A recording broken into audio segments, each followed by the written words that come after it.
जय जय श्री गोकुलेश वैष्णव गईकाले सत्संगમાં આપણે ભરૂચ તથા તગડીના બેઠક ચરિત્રો શ્રવણ કર્યા। તે ઉપરાંત કાવી ડાભા તથા ડાકોરના બેઠક ચરિત્રો એ લેખની બેઠકમાં દર્શાવ્યા નથી, તે આપણે જાણ્યું। હવે સૌપ્રથમ આપણે સૌંદર્ય પદ્મનું ગાન કરીશું। सौन्दर्यम निजहृदगतं प्रकटितं श्रीगूढभावात्मकं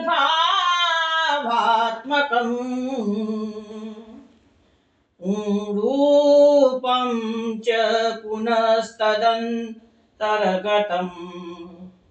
प्राविविशत् स्वप्रिये संश्लिष्टा उभयोर्बभौ रसमयः कृष्णो हि तत्साक्षिकम् रूपं तत्त्रितयात्मकं परमविधेयं सदा वल्लभम् ध्येयं सदा वल्लभम्।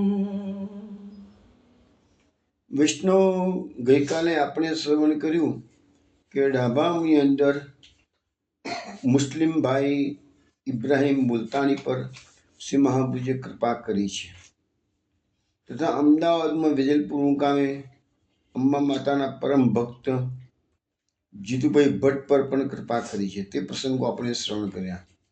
આ જીતુભાઈ ભટ્ટનો પ્રસંગ આપણા પુષ્ટિ માર્ગના કોઈ પુસ્તકોમાં નથી। હવે આપણે એક કીર્તન શ્રવણ કરીશું। તેના શબ્દો છે પ્રગટે શ્રી વલ્લભ સુખ રાશિ। વલ્લભ સુખ રાશિ પ્રગટે શ્રી વલ્લભ સુખ રાશિ। વલ્લભ સુખ રાશિ પ્રગટે શ્રી વલ્લભ સુખ રાશિ। પ્રાચી દિશા જો ચાંદ પ્રકટ હોય ત્યો શ્રી અંગ પ્રકાશી પ્રગટે શ્રી વલ્લભ સુખ રાશિ। देखी स्वरूप रति पति लाजत है मोही सब सुरवनीता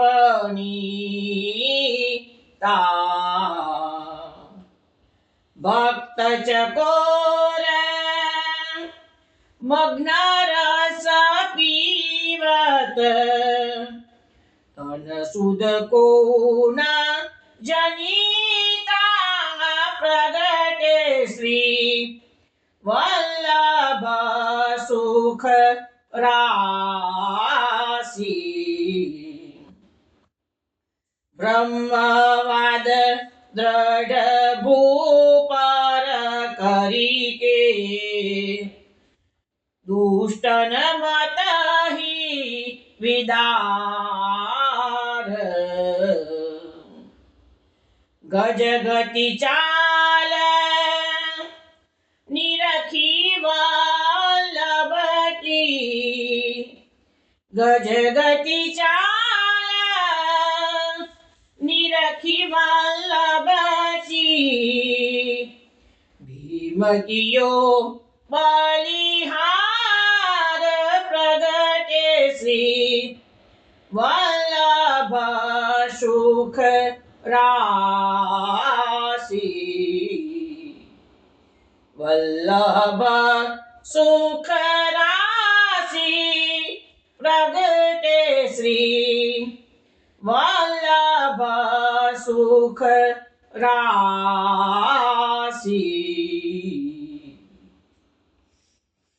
વૈષ્ણવ, આ કીર્તન આપણે બિહાગ રાગમાં શ્રવણ કર્યું છે. અહીંયા ભીમ નામના ભગવદીય આ કીર્તન બનાવ્યું છે. એ સમજાવે છે કે પ્રગટે શ્રી વલ્લભ સુખ રાશિ.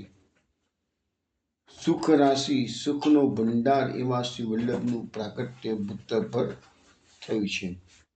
પ્રાચી દિશા જો ચંદ્ર પ્રગટ હોય ત્યો શ્રી અંગ પ્રકાશી. પ્રાચી એટલે પૂર્વ દિશા.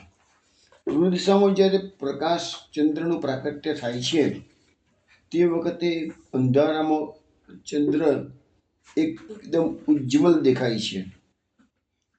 તો એવી રીતે શ્રી મહાપ્રભુજી આ પૃથ્વી પર અજ્ઞાનનો અંધકાર છવાયેલો હતો અને ત્યાં એમનું શ્રીઅંગ છે એ અગ્નિ સ્વરૂપ છે અને અગ્નિ સ્વરૂપ જે છે એ જળહળતું પ્રકાશ થયું શકે છે.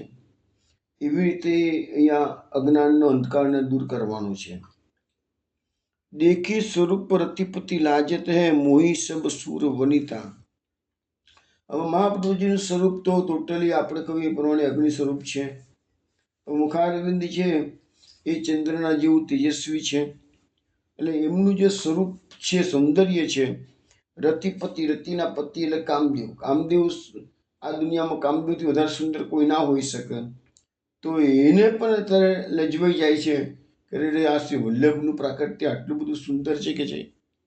અને મોહી સબ સુર વનિતા, આમાં જે દેવાંગનાઓ છે એ તો સહેજ પણ મહાપ્રભુજી પ્રત્યે પણ આકર્ષાઈ જાય છે કે મોહ પામી ગઈ છે. અરે રે આવું સ્વરૂપ તો કોઈ દેવનું પણ નથી કે છે. ભક્ત ચકોર મગ્ન રસ પીવત તન શુદ્ધ કુન જનિતા. હવે જેવી રીતે ચકોર પક્ષી ચાંદની સામે, ચંદ્ર સામે જોયા કરે અને ચાંદીનો રસ પીએ છે, એવી રીતે ભક્તો એ ચકોર પક્ષી જેવા છે. અને શ્રી મહાપ્રભુજીનું મુખારવિંદ છે એ ચંદ્ર જે ઉજ્જવળ છે કે જો તો સતત એ રસ પીયા કરે છે. અને એ મહાપ્રભુજીના સૌંદર્યના કારણે ભક્તોના પણ તનની કોઈ શુદ્ધિ રહેતી નથી. એ લોકોને બધું ભૂલી જાય છે. એટલા બધા વલ્લભ રસમાં ભક્તો મગ્ન બની જાય છે. બ્રહ્મવાદ દધ પૂપર કરીકે દુસ્તન મટી બિલાર. મહાપ્રભુજીનું પ્રાકટ્ય તો આપણે જાણીએ છીએ કે સાકર બ્રહ્મવાદ એક સ્થાપકો વેદ પારગમ. તો બ્રહ્મવાદ આ ભૂતળ પર પ્રગટ થઈને બ્રહ્મવાદનું સ્થાપન કર્યું છે.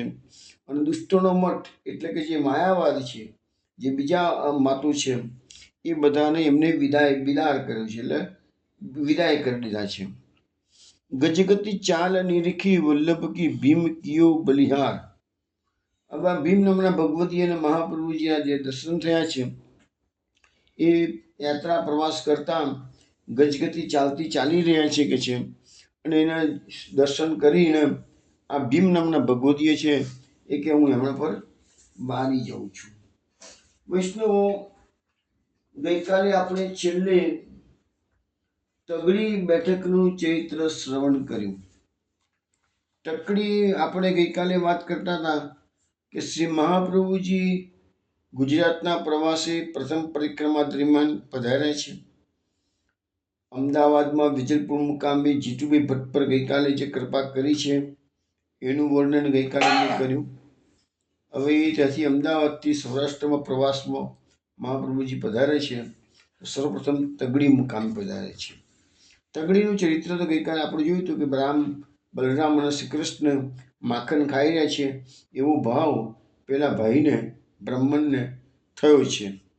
હવે આ તગડી ક્યાં આવ્યું? તો અમદાવાદ જિલ્લામાં ધંધુકા તાલુકામાં તગડી છે.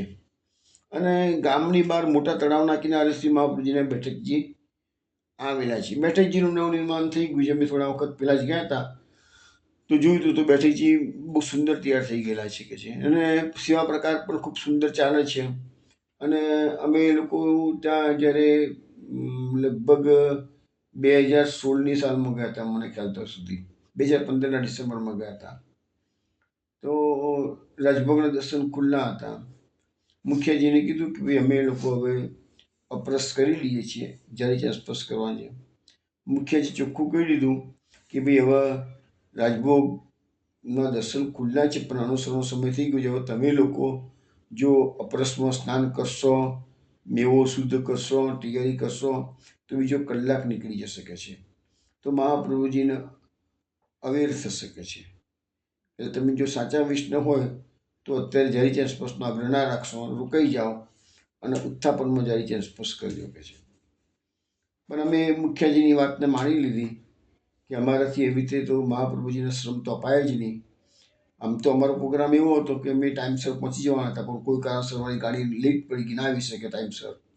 એના કારણે અમારે ઉત્થાપન સુધી રોકાવું પડ્યું. પણ મુખ્યજીની વાત 100% સાચી હતી.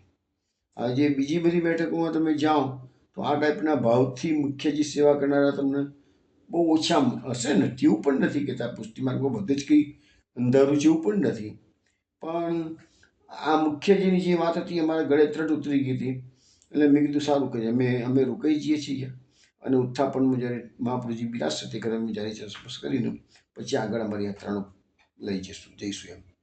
તો એવી આ એક નવા વાત કરી છે. સ્થળ ખૂબ રળિયામણું છે અને આ બેઠક કાકરોલીવાળા શિશિરકુમાર મહારાજશ્રીના માટે આ મહાપ્રભુજી બિરાજ્યા છે. હવે આપણે ગઈકાલે કહેતા હતા કે મહાપ્રભુજી જે બ્રાહ્મણના ઘરે ઓટલા પર પધાર્યા, સવારના પરમાં બંને બાળકો ઉઠ્યા છે, એમના માખણ ખાવા લાગ્યા છે. તો રાત્રે મહાપ્રભુજીએ દશમ સ્કંદનો સત્સંગમાં દશમ સ્કંદનો માખણ ચોરી લીલાનો પ્રસંગ કહેલો. એ પેલા બ્રાહ્મણનો ભાવ કેવો આવ્યો. અગાઉ દિવસ રાત્રે કથા સાંભળી હતી કે મારા બંને બાળકો છે એ બલરામના શ્રી કૃષ્ણ જ અત્યારે માખણ આરોગી રહ્યા છે, એવો ભાવ આવ્યો. કારણ કે અગાઉ દિવસ રાત્રે સત્સંગમાં આ જ કથા આવી હતી, માખણ નવનીત પ્રિયની કથા હતી. તો આપણને મહાપ્રભુજીએ સમજાવે છે કે આ યાત્રા કરવા જાઓ, પ્રસંગો તમે શ્રવણ કરો, કીર્તન તમે શ્રવણ કરો, આ બધામાં એક જ વસ્તુ છે કે તમારા મનની અંદર લૌકિક વસ્તુમાં પણ અલૌકિક ભાવ હોવો જોઈએ. હવે જો કેટલાક લોકો એવા પણ છે કે અલૌકિક વસ્તુમાં લૌકિક ભાવ કરે છે, એ બહુ જ મોટો અપરાધ છે.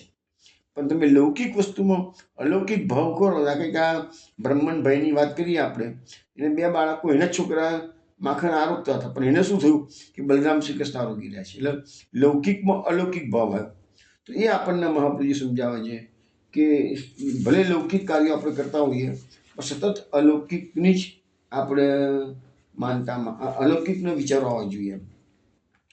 જો અહીંયા એની જે આ કથા જે પ્રસંગ બન્યો છે એના પર કેટલીક ટિપ્પણી આપણા પુષ્ટિ માર્ગ સાહિત્યમાં છે, તો સમજાવું છું. એમાં લખે છે કે આ પ્રસંગમાં શ્રી મહાપ્રભુજીએ શુદ્ધાદ્વૈત બ્રહ્મવાદનો સુંદર સિદ્ધાંત ચરિતાર્થ કરી બતાવ્યો છે. પ્રત્યેક જીવ ભગવત અંશ છે, તેથી પ્રાણી માત્ર ઉપર દયા રાખવી જોઈએ. હવે જો અહીંયા કેવું કહે છે કે પેલા છોકરાઓ 2 માખણ ખાવા બેસી ગયા તાજું. હવે સામાન્ય રીતે મા બાપ હોય તો છોકરાઓને ધૂત કરી દે, મારે, લડે, વધે. તો અહીંયા લખ્યું છે ના, પ્રાણી માત્ર પર દયા રાખવી જોઈએ. આખું જગત ભગવાનનું આધિભૌતિક સ્વરૂપ છે, તેથી જગતના જળ ચેતન બધા પદાર્થ પર પ્રેમ અને દયા હોવા આવશ્યક છે. પ્રેમ અને દયા માનવ ધર્મ છે. આપણે મનુષ્યનું શરીર ધારણ કર્યું છે, તેથી જેમ શરીરમાં આત્મા રહેલો છે તેમ શરીર સાથે માનવ ધર્મ પણ જોડાયેલો છે. શરીરને સૌ કોઈ જોઈ શકે છે, તેમ આપણામાં રહેલો માનવ ધર્મ પણ પ્રગટ હોવો જોઈએ. આત્માને જોઈ શકાતો નથી, તેવી રીતે આત્મધર્મ રૂપી વૈષ્ણવ ધર્મ છુપાવીને રાખવો જોઈએ. તેનું જાહેરમાં પ્રદર્શન કરવું જોઈએ નહીં, કારણ કે આત્માનો એ હૃદયનો ધર્મ છે. વૈષ્ણવતા અંદરથી હોવી જોઈએ, બહાર પ્રદર્શનની ચીજ નથી, એવું કહેવા માંગે છે. રામદાસજી નામના આપણી 84 વર્ષની વાર્તામાં આવે છે, રામદાસજી વૈષ્ણવી વેશ અને માળા તિલક છુપાવીને સિપાહીની નોકરી કર્યાનું આપણામાં આવે છે. તો એમને નોકરી કરી છે પણ કોઈને બતાવ્યું નથી કે હું વૈષ્ણવ છું એમ. આમ માનવ ધર્મ એ દેહનો ધર્મ છે, વૈષ્ણવ ધર્મ એ આત્માનો ધર્મ છે. જ્યાં સુધી માનવ ધર્મ સાહજિક રીતે આપણે આચરણમાં મૂકી ન શકીએ ત્યાં સુધી હૃદય કરુણા અને પ્રેમપૂર્ણ બની શકતું નથી. માનવ ધર્મ એ જીવનનું આખરી લક્ષ્ય નથી. જો આ એક અગત્યનો પોઈન્ટ આપણને સમજાવવામાં આવે છે કે માનવ ધર્મ એ જીવનનું આખરી લક્ષ્ય નથી. આપણા જીવનનું આખરી લક્ષ્ય તો માત્ર ને માત્ર ભગવત પ્રાપ્તિ છે. પરંતુ જ્યારે જ્યારે માનવ ધર્મના આચરણની સહજ રીતે ઉપસ્થિતિ થાય ત્યારે તેવું આચરણ અવશ્ય કરવું જોઈએ. એટલે માનવ ધર્મ ચૂકી અને તમે કૃષ્ણ સેવામાં ઓતપ્રોત થાવ તો એ બિલકુલ એડવાઇઝેબલ નથી. એના માટે અમે એક વખત મથુરામાં જે શાસ્ત્રીજી હતા થોડા વર્ષો પહેલા, ચતુર્વેદી બ્રાહ્મણ, ખૂબ સુંદર ભાગવતના જાણકાર હતા મનોહરલાલ શાસ્ત્રીજી. એમના થોડા પ્રવચનો મેં સાંભળેલા. એમને આ વાતની બહુ સુંદર શનાવટ કરેલી. એમને એમ કહેલું કે માનવ સેવા છે એ સ્ત્રીના કપડાં છે અને કૃષ્ણ સેવા છે એ સ્ત્રીના ઘરેણાં છે કે છે. હવે તમે જો કોઈ સ્ત્રીને સુંદર વસુંદર ઘરેણાથી સજી દો પણ કપડાં બિલકુલ ના પહેરાવો તો એ સ્ત્રી બિલકુલ શોભાયમાન નહીં લાગે. ભલે ગમે તે સૌંદર્યવાન હશે, કપડાં વિનાની ઘરેણાં ધારણ કરેલી સ્ત્રી ક્યારેય પણ શોભી શકે નહીં. હવે એની સામે ઘરેણાં ન લો અને ફક્ત કપડાં પહેરાવો તો માનવ ધર્મ એ સ્ત્રીના કપડાં છે. એવી સુંદર સ્ત્રી હોય એને સુંદર કપડાં પહેરાવી દીધા છે, ઘરેણાં નથી પહેરાયા તો પણ એ થોડી ઘણી પણ શોભશે.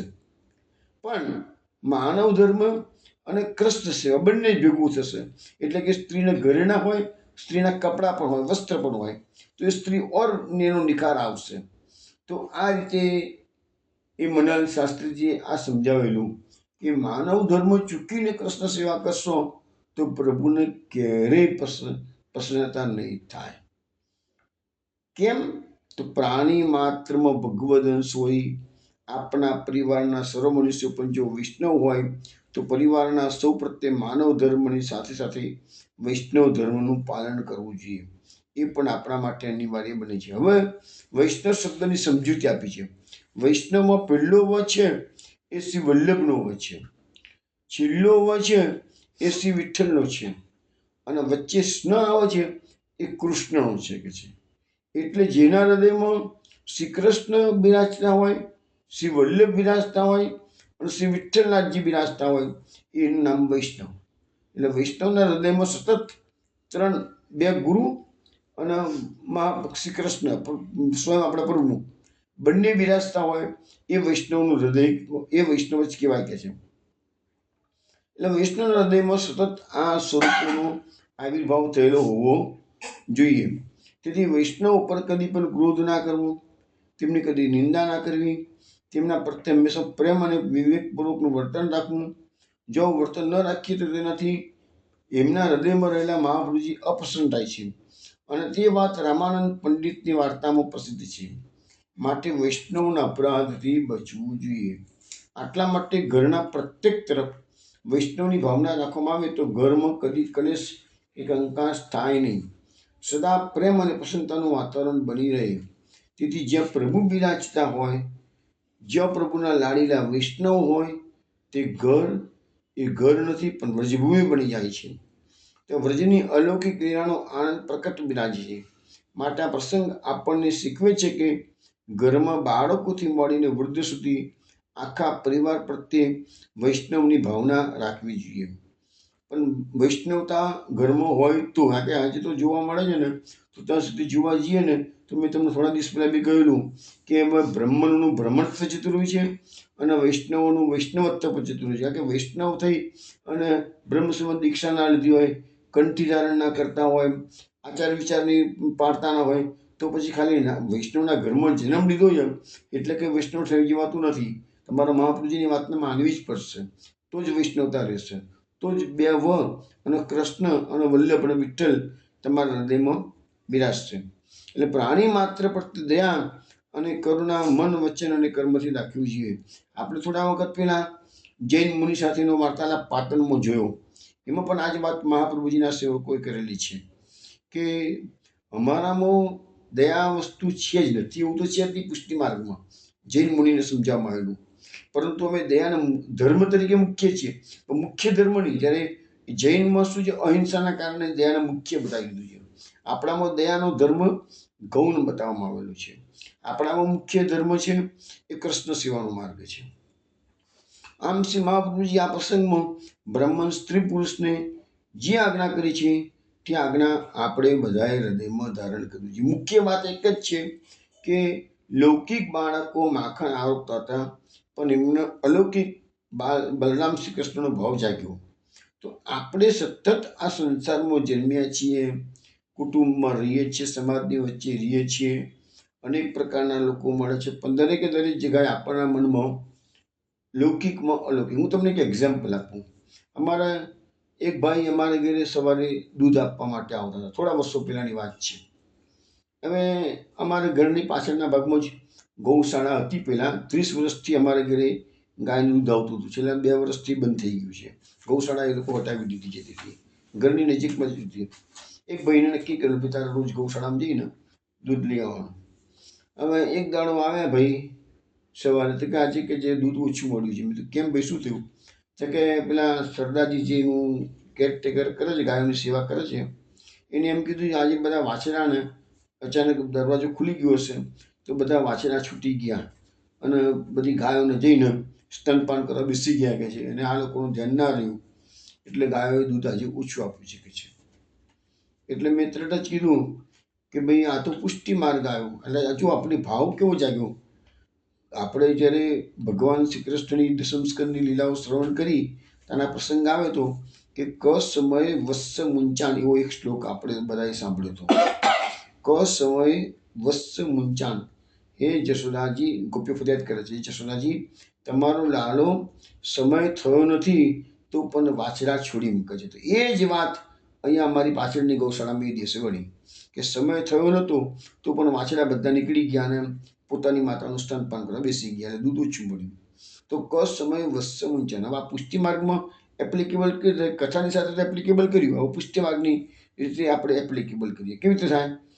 તો પુષ્ટિ માર્ગ કૃપાનો માર્ગ છે. વૈષ્ણવોના ઉદ્ધારનો સમય થયો ના હોય છતાં પણ શ્રી મહાપ્રભુજીની વિશિષ્ટ કૃપાથી સમય થયો નથી. સમય થયો નથી.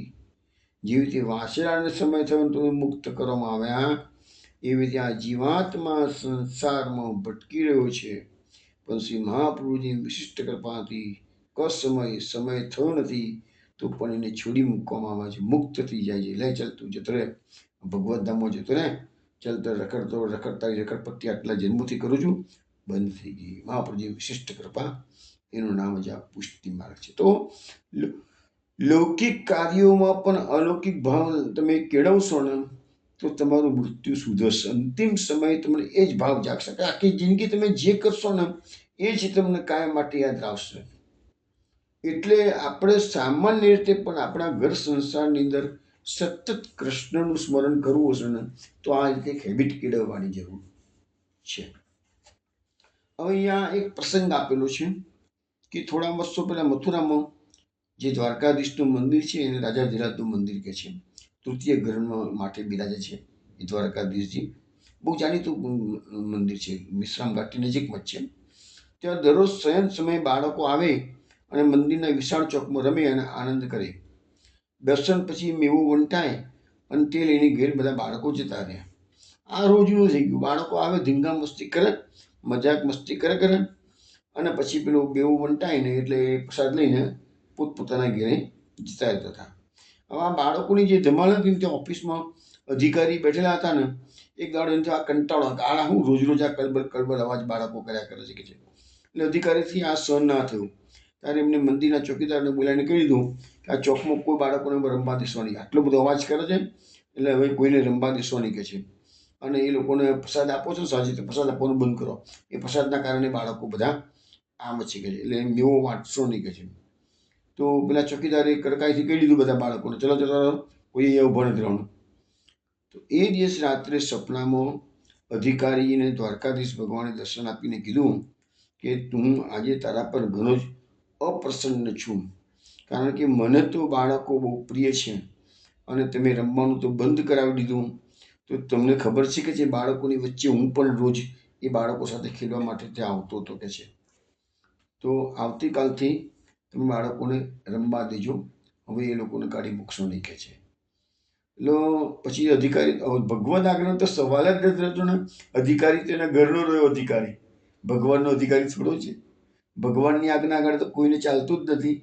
પછી વલ્લભપુરના આચાર્ય હોય કે મંદિરનો ટ્રસ્ટી હોય કે અધિકારી હોય, ભગવદ આજ્ઞા તો માનવી જ પડે.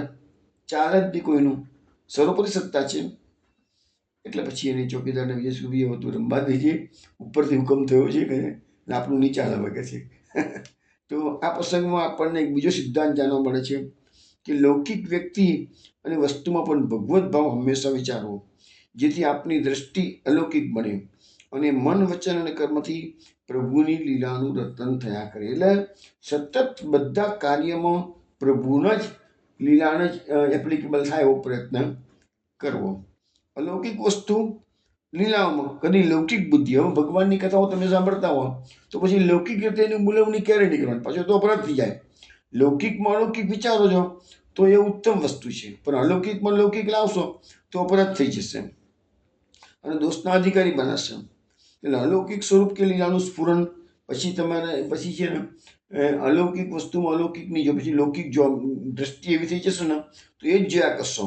એટલે તો લોકો ઘણી વખત ભગવાનની લીલાઓમાં પણ ટીકા ટિપ્પણ કરતા જોયા છે લોકોને. કેમ કે એ લોકોની બુદ્ધિ જ લૌકિક હોય છે, એટલે અલૌકિકમાં લૌકિક જ એપ્લિકેબલ કર્યા કરતા હોય છે. જેમ બ્રહ્મને પોતાના પુત્રમાં બલદેવ શ્રી કૃષ્ણનો ભાવ વિચાર્યો, એમાં આપણે સર્વત્ર અલૌકિક દ્રષ્ટિથી જોવું અને વિચારવું છે. મુખ્ય આ તગડીની બેઠકમાં જે ચરિત્ર છે એ આપણને એટલું જ સમજાવે છે કે તમારામાં ભગવત ભાવનું સ્ફુરન થવું છે. આ કળિયુગમાં તમે બીજા બધા રસ્તો આપણા માટે બંધ થઈ ગયા છે. મહાપ્રભુજી આપણને જે સિદ્ધાંત સમજાવે છે એ ચેતસ્તત પ્રવણમ સેવા, ચિત્તમાં ઠાકોરજીને સતત પરોવેલા રાખવું, એનું નામ સેવા. એ ચિત્તમાં કેવી રીતે રહેશે? તો લૌકિકમાં અલૌકિક બુદ્ધિ કરશો તો ચિત્તમાં કૃષ્ણ રમ્યા કરશે. હવે મહાપ્રભુજીની ગઈકાલે આપણે યાત્રાની વાત કરતા હતા કે અમદાવાદથી મહાપ્રભુજી તગડી પધારે છે. હવે તગડીથી મહાપ્રભુજી આગળ યાત્રામાં પધારે છે. ત્યાંથી આચાર્ય શ્રી સિદ્ધાંચલ એટલે કે પાલિતાણા પધાર્યા. ત્યાં એમના શિષ્યોએ દેવ અને રાજાના જેવી વિભૂતિ બતાવી. પાલિતાણાની યાત્રાએ ઘણા લોકો આવેલા જોઈ આચાર્યશ્રીએ ગામની બહાર એક જળાશય આગળ મુકામ કર્યો. આચાર્યશ્રીને સમર્થ પંડિત જાણીને જૈન પંડિતો એમની મુલાકાત લેવા આવ્યા. જ્યાં જે આપણે જોયું હતું થોડા દિવસ પહેલાં, ગઈકાલે રમદાળે છે કે કાવી પધાર્યા મહાપ્રભુજી, તો કાવીમાં બધા કપિલ ક્ષેત્રના બ્રાહ્મણો આવતા હતા. તો જે ક્ષેત્રમાં જેનું વર્ચસ્વ હોય, જો શંકરનું ક્ષેત્ર હોય તો શંકરપંથી બ્રાહ્મણો વધારે પડતા રહેતા હોય. તો એ પાલિતાણા જૈનોનું સાંજે તો જૈન પંડિતો એમની મુલાકાત લેવા આવ્યા. પણ એ જમાનામાં કેવું હતું, એકબીજાને ઉતારી પાડવાની વૃત્તિ નહોતી. બધાના મહાપ્રભુજીના ચરિત્રમાં તમે જુઓ, દરેક જગ્યાએ વસ્તુ આવે છે કે મહાપ્રભુજીએ દરેકનો યોગ્ય આદર સત્કાર કર્યો છે.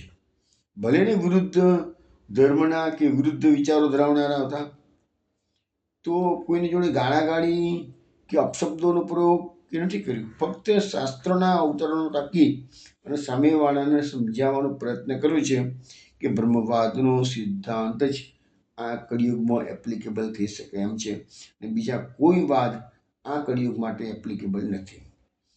તો મહાપ્રભુજીના શિષ્યોએ એ જૈન પંડિતોને આદર સત્કાર સહિત બેસાડ્યા છે. પછી આચાર્યશ્રીની આજ્ઞાથી શંભુએ ધર્મ સંબંધી એમની સાથે ચર્ચા શરૂ કરી. કેટલાક વખત સુધી શંભુ અને જીનાચાર્ય વચ્ચે વાત ચાલ્યો. પછી આચાર્યશ્રીએ કહ્યું, પહેલાં જૈન મુનિને આચાર્યશ્રીએ કીધું, જ્યારે તમે તમારા ધર્મને જ શ્રેષ્ઠ માનવાની પ્રતિજ્ઞા લઈને બેઠા છો અને બીજા ધર્મ તમારાથી શ્રેષ્ઠ હોય તો પણ તેને માન આપવાને તમે ના પાડો છો, ત્યારે તમારી સાથે ધર્મ સંબંધી ચર્ચા કરવાનો કોઈ અર્થ રહેતો નથી. જે માણસને ઈશ્વરે દ્રષ્ટિ આપ્યા છતાં એ જોવાની જ ના પાડતો હોય તો તે માણસને અંધારું અને અજવાળું બંને સરખું જ દેખાવાનું હોઈ શકે છે.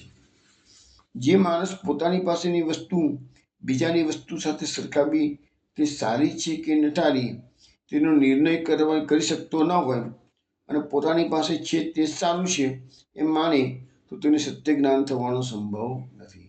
હવે તમે જુઓ કે આટલા વર્ષોથી, અબજો વર્ષોથી આ પૃથ્વી પર માનવ જીવન ચાલી રહ્યું છે.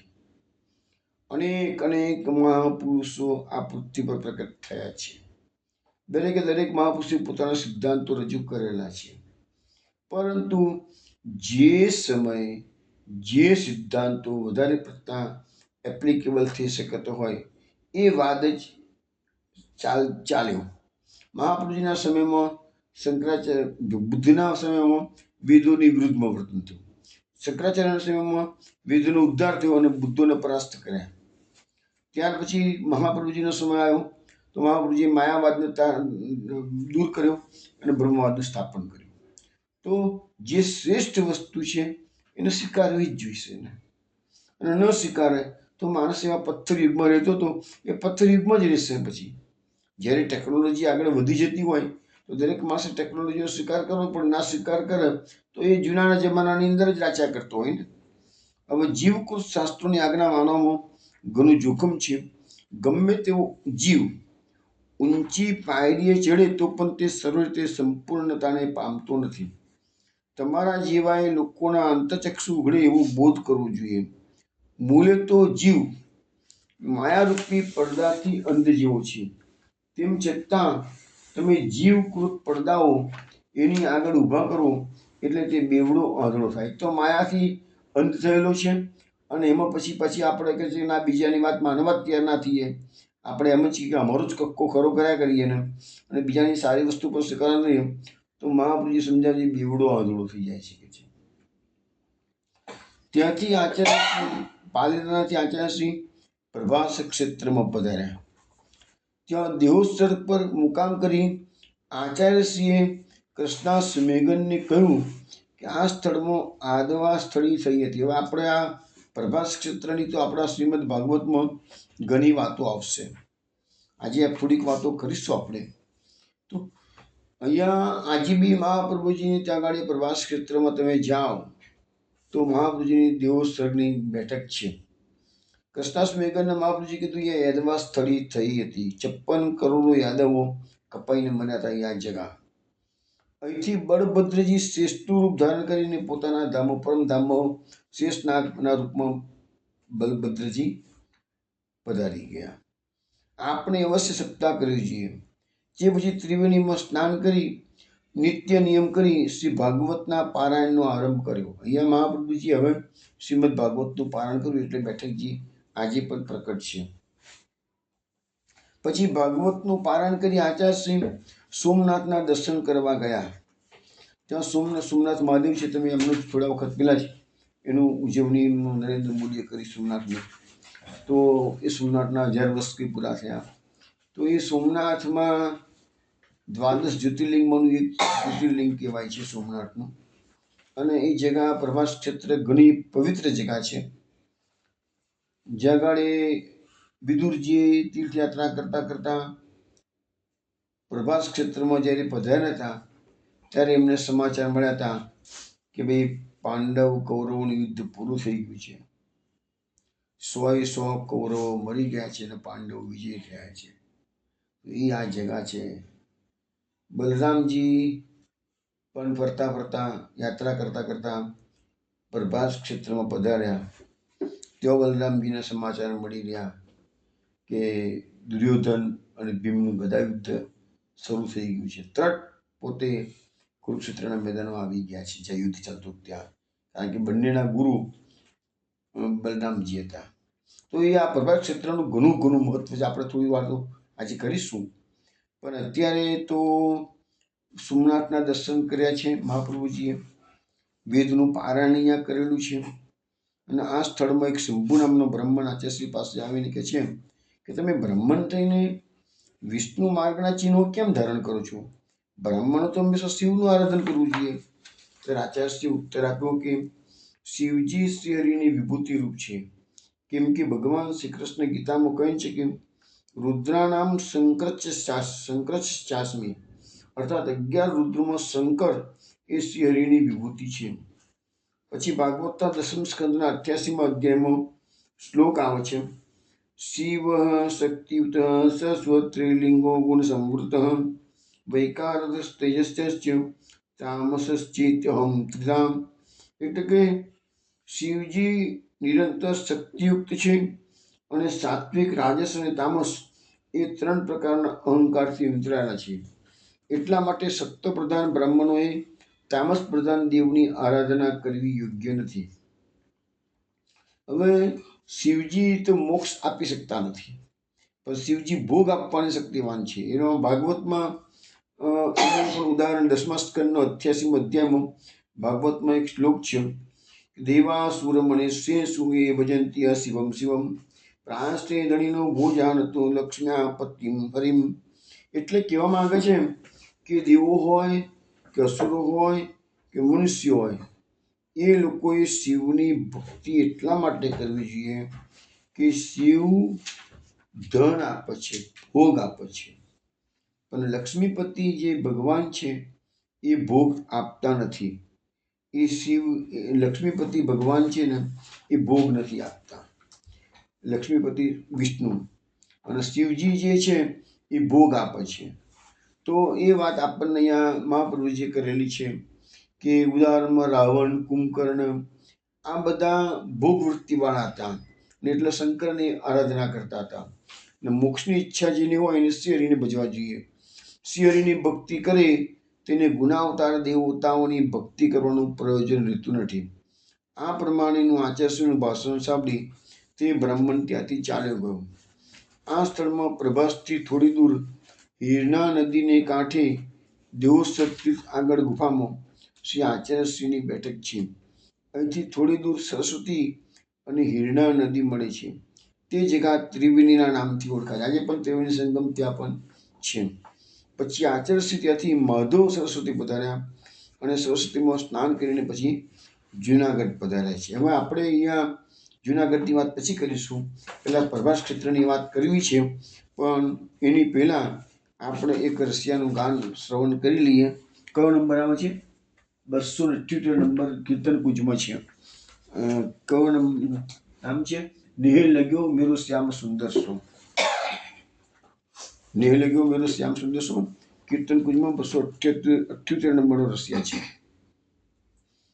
चली मथुरा की डगर सो नेह लग्यो मेरो श्याम सुंदर सो नेह लग्यो मेरो श्याम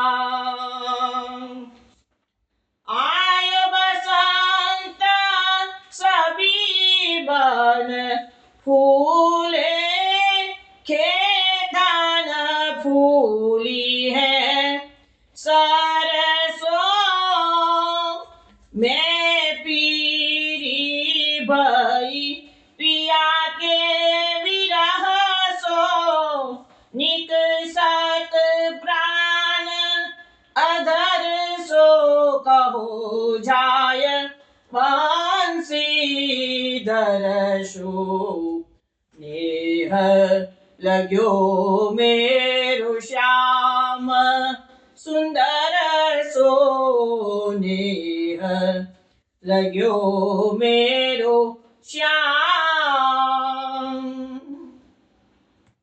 फागुन में सब होरी खेलत है अपने अपने बरसो पिया के वियोग जोगन में निकसी दूर उड़ावत करसो चली मथुरा की डगर सो नेह लग्यो मेरो श्याम सुंदर सो नेह लग्यो मेरो श्याम उदो जाय द्वारिका में कहियो इतनी अरज मेरी हरि सो विरह व्यथा सो जियरा डरत है जब ते गए हरि घर सो दरस देखने को तरसो नेह लग्यो मेरो श्याम सुंदर सो नेह लग्यो मेरो श्याम सूरदास मेरी इतनी अरज है कृपा सिंधु गिरिधर सो गहरी नदिया नाव पुरानी अब के उबारो सागर सो अरज मेरी राधा वरसो नेह लग्यो मेरो श्याम सुंदर सो नेह लग्यो मेरो श्याम।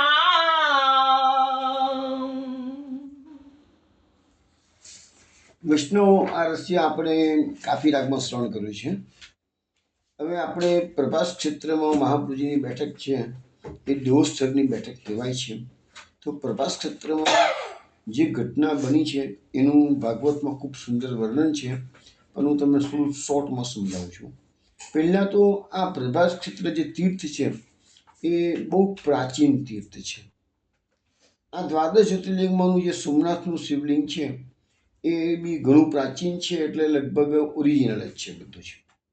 બીજું, આપણા ત્યાં સનાતન સંપ્રદાયમાં જ્યાં જ્યાં પણ નદી અને સાગરનું મિલન થાય એ બધી જગાઓને આપણે ખૂબ પવિત્ર માનીએ છીએ. સ્નાન પણ પવિત્ર મનાય છે અને જગાઓ પણ બહુ પવિત્ર મનાય. અહીંયા શું છે કે આ પ્રભાસ ક્ષેત્રમાં સરસ્વતી નદી પશ્ચિમ તરફ વહી અને સમુદ્રને મળે છે, અને આ જે કિનારે ત્યાં જ આ શિવલિંગની સ્થાપના સોમનાથની થયેલી છે. હવે અહીંયા આપણા ત્યાં એક બીજો પ્રસંગ એવો બનેલો છે, ભાગવતમાં જ છે, કે દક્ષ પ્રજાપતિ એટલે બીજા દક્ષ પ્રજાપતિ, પહેલા નહીં, ભાગવતમાં બે દક્ષ પ્રજાપતિની વાત આવે છે. ચતુર્થ સ્કંદમાં પણ આવે છે અને ષષ્ઠ સ્કંદમાં પણ આવે છે. તો ષષ્ઠ સ્કંદમાં જે દક્ષ પ્રજાપતિ આવે છે એ પ્રચેતાના પુત્ર છે, અને જે ચતુર્થ સ્કંદમાં પ્રજાપતિનું વર્ણન આવે છે દક્ષ પ્રજાપતિનું એ શંકર ભગવાનના સસરા થાય છે. એને 16 પુત્રીઓ હતી અને પ્રાચેત દક્ષ પ્રજાપતિના 60 પુત્રો હતી. 60 પુત્રીઓમાંથી 27 પુત્રીઓ એને ચંદ્રને પરણાવેલી. જે 27 નક્ષત્ર છે એ ચંદ્રની 27 પત્નીઓ છે. પણ ચંદ્રને એ બધી પત્નીઓમાં રોહિણી બહુ વાલી હતી, એટલે બીજી બધી છોકરીઓએ ફરિયાદ કરી પિતાશ્રીને, દક્ષ પ્રજાપતિને, કે ચંદ્ર અમને ઓછો પ્રેમ કરે છે અને રોહિણીને જ વધારે પ્રેમ કરે છે. દક્ષ પ્રજાપતિને લાગ્યું ખોટું, એટલે ચંદ્રને શાપ આપી ગયા, તને ક્ષયરોગ લાગુ પડી ગયા. હવે ક્ષયરોગ લાગુ પડી ગયો એટલે પછી એ ચંદ્ર અહીંયા આ પ્રભાસ ક્ષેત્રમાં આવે છે. શું કહે છે ભાગવતમાં 11મા સ્કંદનો 6ઠ્ઠો અધ્યાય છે, એમાં શ્લોક છે, યત્ર સ્નાત્વા દક્ષ શાપાદ ગૃહીતુ યક્ષ મનોદુરાત વિમુક્ત કિલ્બિષાત સદ્યો બેજી ભૂય કલોદયમ. એટલે કે પ્રભાસ ક્ષેત્રનો મહિમા તો ઘણો પ્રસિદ્ધ છે. દક્ષ પ્રજાપતિના શાપથી ચંદ્રને ક્ષયરોગ લાગુ તો પડ્યો, ત્યારે ચંદ્ર આ પ્રભાસ ક્ષેત્રમાં આવીને સ્નાન કરે છે અને તેથી તરત જ પાપજન્ય રોગથી મુક્ત થઈ ગયો, અને એની સાથે સાથે એની કળાઓની પણ અભિવૃદ્ધિ થવા માંડી. તો દક્ષ પ્રજાપતિના શાપના કારણે એની 15 દિવસ કળા વધતી જાય અને 15 દિવસ કળા પછી ઘટી જાય, એવું વચગાળાનો રસ્તો પછી કરવો પડ્યો, ક્ષયરોગ લાગુ પડેલો એને એટલા માટે. તો એવું આ પ્રભાસ ક્ષેત્ર છે. સાંદીપની ઋષિનો આશ્રમ, સાંદીપની ઋષિના આશ્રમ ભગવાન ભણવા ગયા હતા અને ગુરુ દક્ષિણાઓ જે પુત્ર લઈ આવ્યા હતા, પાછો લઈ આવ્યા મરેલો પુત્ર. તો એ મરેલો પુત્ર પ્રભાસ ક્ષેત્રની તીર્થયાત્રા કરવા આવેલા ત્યારે અહીંયા ડૂબીને મરી ગયો હતો. એ આ પ્રભાસ ક્ષેત્ર છે. હવે મૂળ વાત શું છે કે શ્રીમદ ભાગવતમાં 10મ સ્કંદમાં ભગવાનની બધી લીલાઓનું વર્ણન તો આપણે બધાએ અનેક વખત સાંભળેલું છે જ. મૂળ દ્વારકાનો ભગવાને દ્વારકાને એક રાતમાં નિર્માણ કરી છે. હવે ભગવાનને પૃથ્વી પરથી પાછું સ્વધામ ગમન જવાનો સમય થઈ ગયો. 125 વર્ષની એમની અવધિ હતી, એ પૂરી થઈ ગઈ. બ્રહ્માજી વગેરે દેવતાઓ દ્વારકામાં પ્રભુને વિનંતી કરવા માટે પધારે છે કે પ્રભુ, જે કાર્ય માટે અમે આપણે વિનંતી કરી હતી એ કાર્ય અસુરોનો સંહારનું, ભૂમિનું ભાર ઉતારવાનું આપે સંપન્ન કર્યું છે. હવે આપની ઈચ્છા હોય તો આપ આપણા સ્વધામ પધારી શકો છો, અને વધુ રહેવું હોય તો વધુ રહી શકો છો. આપની ઈચ્છા એ મહાન છે. નિજ ઈચ્છાત કરી હતી. ભગવાને કીધું ઉદ્ધવજી, સોરી, બ્રહ્માજી વગેરે દેવતાઓને કે હા ભાઈ, મને ખ્યાલ છે અને હું એ જ વસ્તુ તૈયારી કરી રહ્યો છું. એટલે ભગવાને યાદવ કુમારોને બુદ્ધિમાં પ્રવેશ કર્યો. એમાં સાંભળે પીઠ પર કપડાં બાંધીને સ્ત્રીનો વેશ ધારણ કરાવ્યો છે. અને આપણી હવે દક્ષિણ સૌરાષ્ટ્રની યાત્રા શરૂ થઈ ગઈ છે. આપણે થોડા વખતમાં જ અત્યારે તો દેવોત્સર્ગ પર આપણે મહાપ્રભુજી સાથે છીએ. થોડા વખતમાં પિંડારક પર જઈશું આપણે. તો પિંડારકમાં એ વખતે બધા ઋષિ મુનિઓ આવેલા છે અને સાંભને લઈને યાદવ કુમારો જાય છે કે આ સ્ત્રી છે, ગર્ભવતી છે, એને પુત્ર જન્મશે કે પુત્રી જન્મશે, એ કોણ? એમાં દુર્વાસા છે. દુર્વાસા જાણી ગયા. યાદવ કુમારોને આજે અભિમાન આવી ગયું છે કે છે સાલા અમારી પરીક્ષા કરવા આવ્યા છે કે છે. તો એ કહી દીધું દુર્વાસાએ કે સ્ત્રીના આ તમે જે લઈને આવ્યા છો એનાથી જે જન્મ થશે ને એ તમારા કુળનો નાશ કરશે. પછી એ લોકો ઘેર જઈને સ્ત્રીનો વેશ ધારણ કરાવેલો કાઢી નાખ્યો. અંદરથી કપડાં વીટેલા હતા પેટની ઉપર મોટા ગર્ભવતી બતાવવા માટે, અને કાઢી તો અંદરથી મુસળ નીકળ્યું. ઉગ્રસેન પાસે વાત જાય છે. કૃષ્ણ પાસે વાત નથી આવતી. બધા ગભરાય છે કૃષ્ણથી. કૃષ્ણ પાસે વાત આવી હોય તો કદાચ નિવારણ કરત, પણ ભલી હસી કે વિલંબ ઈશ્વર ઈચ્છા, નિજ ઈચ્છા હત કરી હતી. ઉગ્રસેને આજ્ઞા કરી, મુસળના ઘસીને ટુકડા કરી નાખો એ, અને સમુદ્રમાં ફેંકી દો. તો એ મુસળને ઘસીને ટુકડા ચૂરો કરી નાખ્યો બધો મુસળનો, અને એને સમુદ્રમાં નાખી દીધો. અને એક ટુકડો છેલ્લે વધ્યો હતો એને પણ નાખી દીધો. તમે જો ભગવત ઈચ્છા કેવી છે. બધું ઘાસ ગયું હતું એ પિંડારક ક્ષેત્રમાં અલ્ટિમેટલી ફરતું ત્યાં ગયું, અને ત્યાં તીક્ષ્ણ ઘાસ ઉગ્યું. એનું નામ છે ઈરકા ઘાસ. અનિદાર, એકબીજાને મારી નાખે તો માણસ મરી જાય એટલું બધું અનિદાર એ ઈરકા ઘાસ હતું. યાદવ કુમારો જ્યારે યાદવાસ્થળી થઈ ત્યારે લડીને પોતાના શસ્ત્રો ખલાસ થઈ ગયા, ત્યારે આ ઘાસથી અંદર લડીને કપાઈ મર્યા છે. અને પેલો ટુકડો જે અંદર ગયો હતો એક માછલી ગળી ગઈ. છેવટે પેલો જરા પારધી હતો એ માછલીનો સંહાર કરવા માટે માછલીને લઈ આવ્યો ઘરમાં. કાપ્યું તો અંદર ટુકડો નીકળ્યો. એમાંથી એને પોતાના બાણ પર એની ફણા બનાવી છે, પૂંછ બનાવી છે એની, અને શ્રી કૃષ્ણ ભગવાનના પગમાં વાગવાની છે.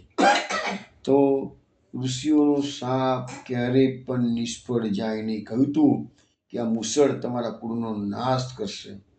તો ભગવદ ઈચ્છાથી જ શાપ અપાયો છે, પણ કોઈએ કૃષ્ણની પાસે આવીને કહેવાની હિંમત નથી કરી કે આનું નિવારણ શું હોય.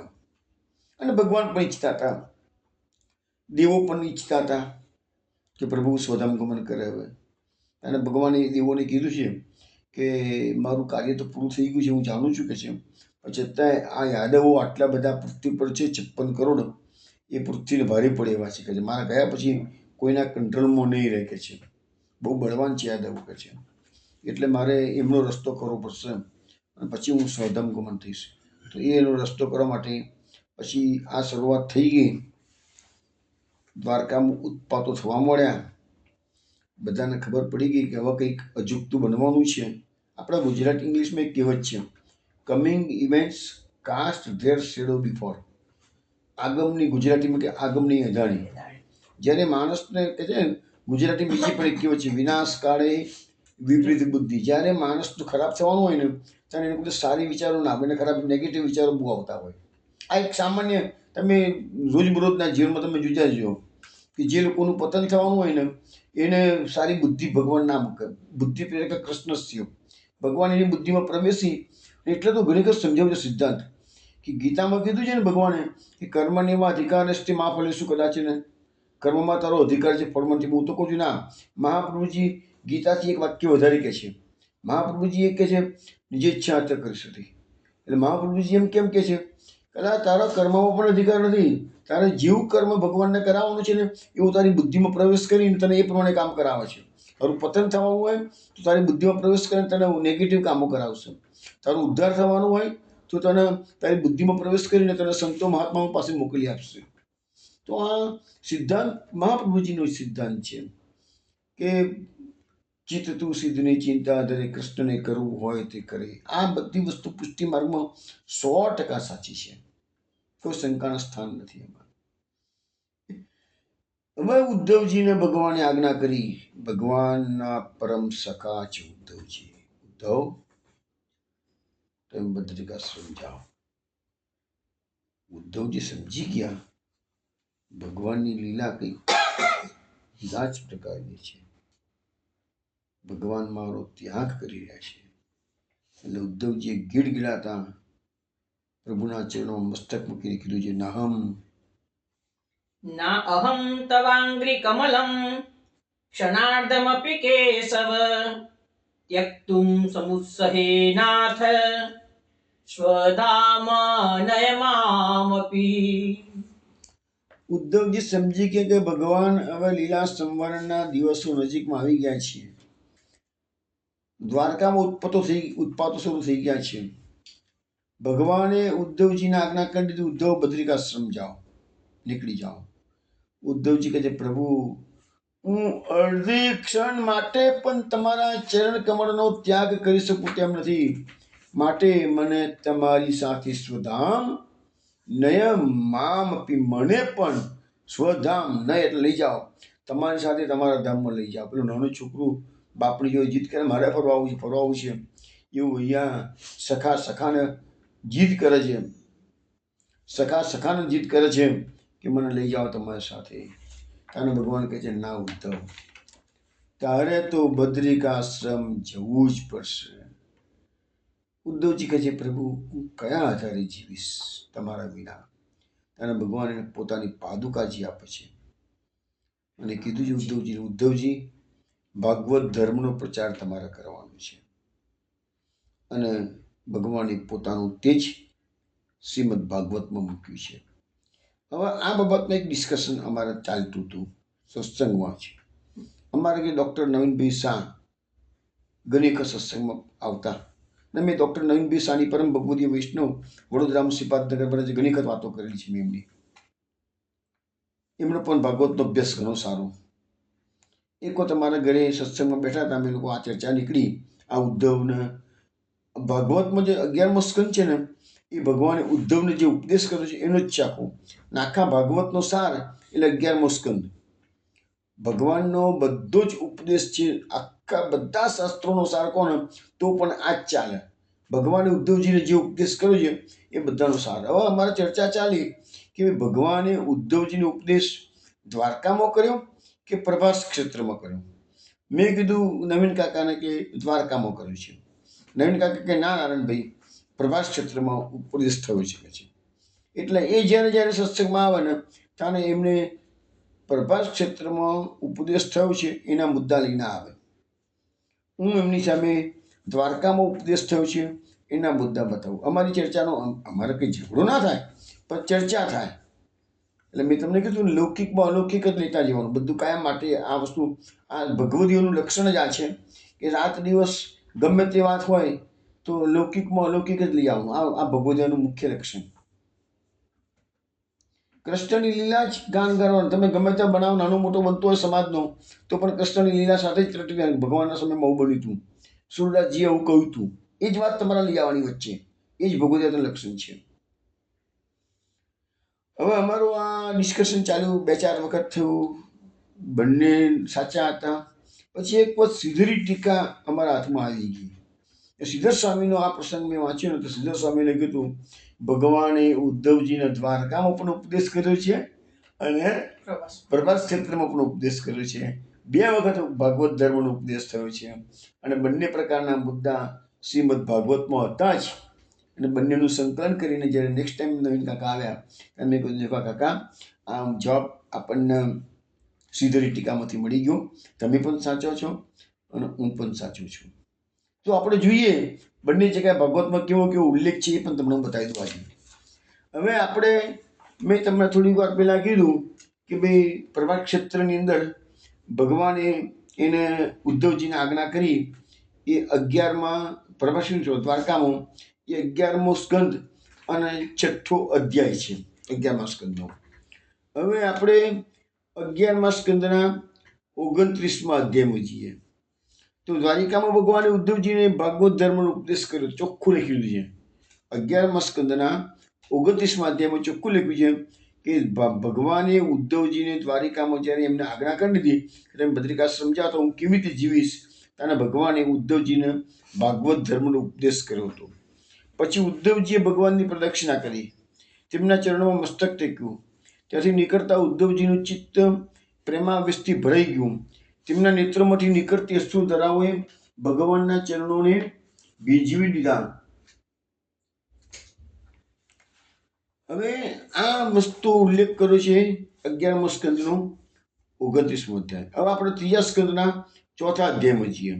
એમાં વિદુર ઉદ્ધવ સંવાદ આવે છે યમુનાજીના કિનારે. એમાં શું થાય છે કે દ્વારિકાથી બદ્રિકાશ્રમ જવા નીકળેલા ઉદ્ધવજીને ભગવાને આજ્ઞા કરી એટલે માનવું જ પડે, છૂટકો જ નતો. એટલે ઉદ્ધવજી તો દ્વારિકાથી નીકળી ગયા છે અને ભગવાને પછી ઉદ્ધવજીના નીકળી ગયા પછી બધા યાદવોને આજ્ઞા કરી છે, ચલો બધા પ્રભાસ ક્ષેત્રમાં જઈએ.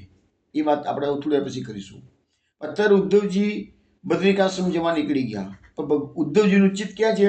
શ્રી કૃષ્ણમાં છે. એ જવાનું છે, પગ ચાલી રહ્યા છે બદ્રિકાશ્રમ અને ચિત્ત દોડી રહ્યું છે શ્રી કૃષ્ણની પાછળ પ્રભાસ ક્ષેત્રમાં. એટલે ઓટોમેટિકલી પગની ગતિ બદલાઈ ગઈ. બદ્રિકાશ્રમના બદલે પગની ગતિ જતી રહી પ્રભાસ તરફ અને પ્રભાસમાં ભગવાનને શોધવી રહ્યા છે. તો ભગવાનનો વિયોગ એમાંથી સહન થતો નથી. એટલે થયું કે પ્રભુ બધાને પ્રભાસ ક્ષેત્રની આજ્ઞા કરે છે, લાવ જઈને જોતો ખરો પ્રભુ શું કરી રહ્યા છે. છેલ્લે પ્રભુના દર્શન કરી આવ કે છે. જો ભગવાનની પાછળ પ્રભુ ક્ષેત્રમાં પ્રભાસ ક્ષેત્રમાં ઉદ્ધવજી પહોંચ્યા. જોયું તો શ્યામ સુંદર પોતાના પ્રિયતમ પ્રભુ સરસ્વતીના તટે એકલા જ બિરાજમાન છે. તેઓ પીપળાના એક નાનકડા વૃક્ષનો સહારો લઈ ડાબી જાંઘ પર જમણું ચરણ કમળ રાખીને બેઠા છે. ભગવાન એકલા, આખા જગતનો નાથ, 56 કરોડ યાદવોનો ધણી એકલો જ બેઠો છે. જમના ડાબી જાંઘ પર જમણું ચરણ કમળ નાખીને બેઠો છે. ભગવાને ખાવા પીવાનું છોડી દીધું છે, છતાંય ભગવાન આનંદથી પ્રફુલ્લિત રહે છે. અને એ સમય, અંતિમ સમય, વ્યાસજીના પ્રિય મિત્ર પરમ ભાગવત સિદ્ધ મુનિ મૈત્રેય મહારાજ તેઓ આવી પહોંચ્યા. મૈત્રેય મુનિ ભગવાનના પ્રેમી ભક્ત છે. મૈત્રેય મુનિએ ભગવાનને કીધું છે, પ્રભુ આપ ધામમાં પધાર્યા છો, મને ઉપદેશ કરો. ત્યાં જ ઉદ્ધવજી પધાર્યા. ઉપદેશ શરૂ થયો. હે ઉદ્ધવ, તમે પૂર્વ જન્મમાં વસુ હતા. વિશ્વની રચના કરનારા પ્રજાપતિ વસુઓના યજ્ઞમાં તમે મને પામવાની ઈચ્છાથી મારી આરાધના કરી હતી. ઉદ્ધવ, સંસારમાં તમારો આ અંતિમ જન્મ છે. ભગવાન ઉદ્ધવજીને કીધું, બસ તમે ગયા જન્મમાં વસુ હતા, મારી આરાધના કરી હતી મને પ્રાપ્ત કરવાની. તમારી આરાધનાનું ફળ આ જન્મમાં તમને મળી ગયું છે. હું તમારા સખા રૂપે મળ્યો છું. હવે તમે બદ્રિકાશ્રમ જાઓ, તપ કરો. આ તમારો છેલ્લો જન્મ છે. બદ્રિકાશ્રમમાં જવાની આજ્ઞા કેમ ભગવાને કરી છે? તો ભાગવતમાં શ્લોક છે, યત્ર નારાયણો દેવો નરશ્ચ ભગવાન ઋષિ મૃદો તીવ્રમ તપો દીર્ઘમ તે પાતે ભાવણો. એટલે શું છે? બદ્રિકાશ્રમ બીજા નર નારાયણ એ બંને ઋષિ રૂપે લોકો પર અનુગ્રહ કરવા માટે દીર્ઘકાળથી સૌમ્ય, બીજાઓને સુખકર અને કઠોર તપ કરી રહ્યા છે. આ મર્તલોક છોડતી વખતે મારી સામે સ્વયં ભગવાને તમને ઉપદેશ કરવાની આજ્ઞા આપી હતી. એટલે આ બદ્રિકાશ્રમનું મહત્વ સમજાવ્યું છે કે જ્યાં નર ભગવાનના બે સ્વરૂપો નર અને નારાયણ પણ ઋષિ રૂપ છે, એ તપ કરે છે. કળીકાળની અંદર આ કળિયુગના લોકોનું કલ્યાણ થાય માટે આપણા વતી આ બંને દેવો તપસ્યા. જે લોકો બદ્રિકાશ્રમ ગયા છે એને ખબર છે, એક બાજુ નર પર્વત છે, એક બાજુ નારાયણ પર્વત છે. બંને ઋષિ પર્વતના રૂપે બિરાજમાન છે અને વચ્ચે બદ્રિકાશ્રમનું બદ્રીનારાયણનું મંદિર છે. ભાગવતના પંચમ સ્કંદમાં એવો ઉલ્લેખ છે કે બદ્રીનારાયણ એ ભારત ભૂમિના ઈષ્ટદેવ છે. એટલે હું તો દરેક વૈષ્ણવને કહું છું, જીવનની અંદર એક વાર પણ બદ્રીનારાયણ આપણે આ ભૂમિમાં જન્મ લીધો છે, એટલે જીવનમાં એક વાર પણ તમારે બદ્રીનારાયણના દર્શન તો કરવા જ જોઈશે, કારણ કે એ આપણા ઈષ્ટદેવ છે. ભારત ભૂમિના ઈષ્ટદેવ બદ્રીનારાયણ અને ભારત ભૂમિના ભગવાનના મુખ્ય ભક્ત એ નારદ ઋષિ શકે છે.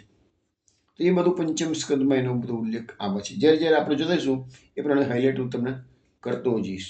પણ બદ્રિકાશ્રમમાં તો ઉદ્ધવજી પછી અહીંયાથી મૈત્રેય મુનિ સાથે બેઠા છે. ઉદ્ધવજી મૈત્રેય મુનિનો ઉપદેશ કર્યો છે અને એ જ ઉપદેશ બધો 11મા સ્કંદમાં છે. પાછો ફેરથી રિપીટ થયો છે બધો ઉપદેશ.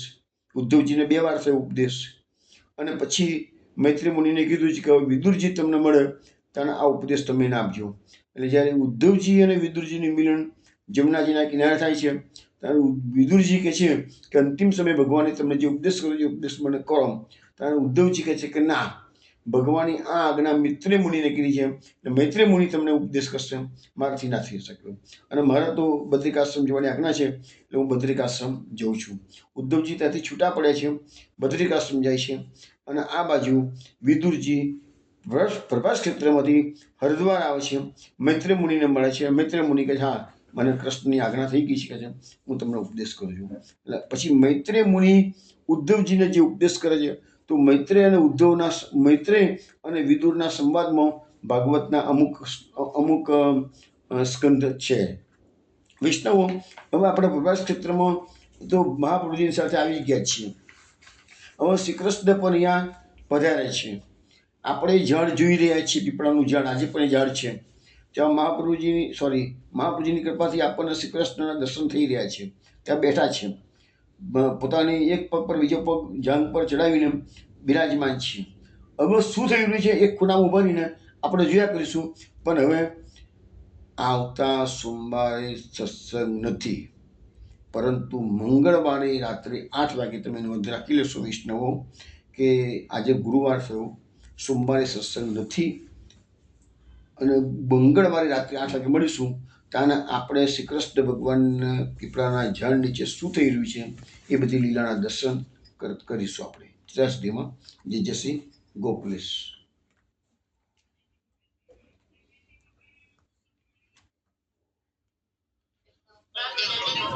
જય શ્રી ગોકુલેશ. જય શ્રી ગોકુલેશ.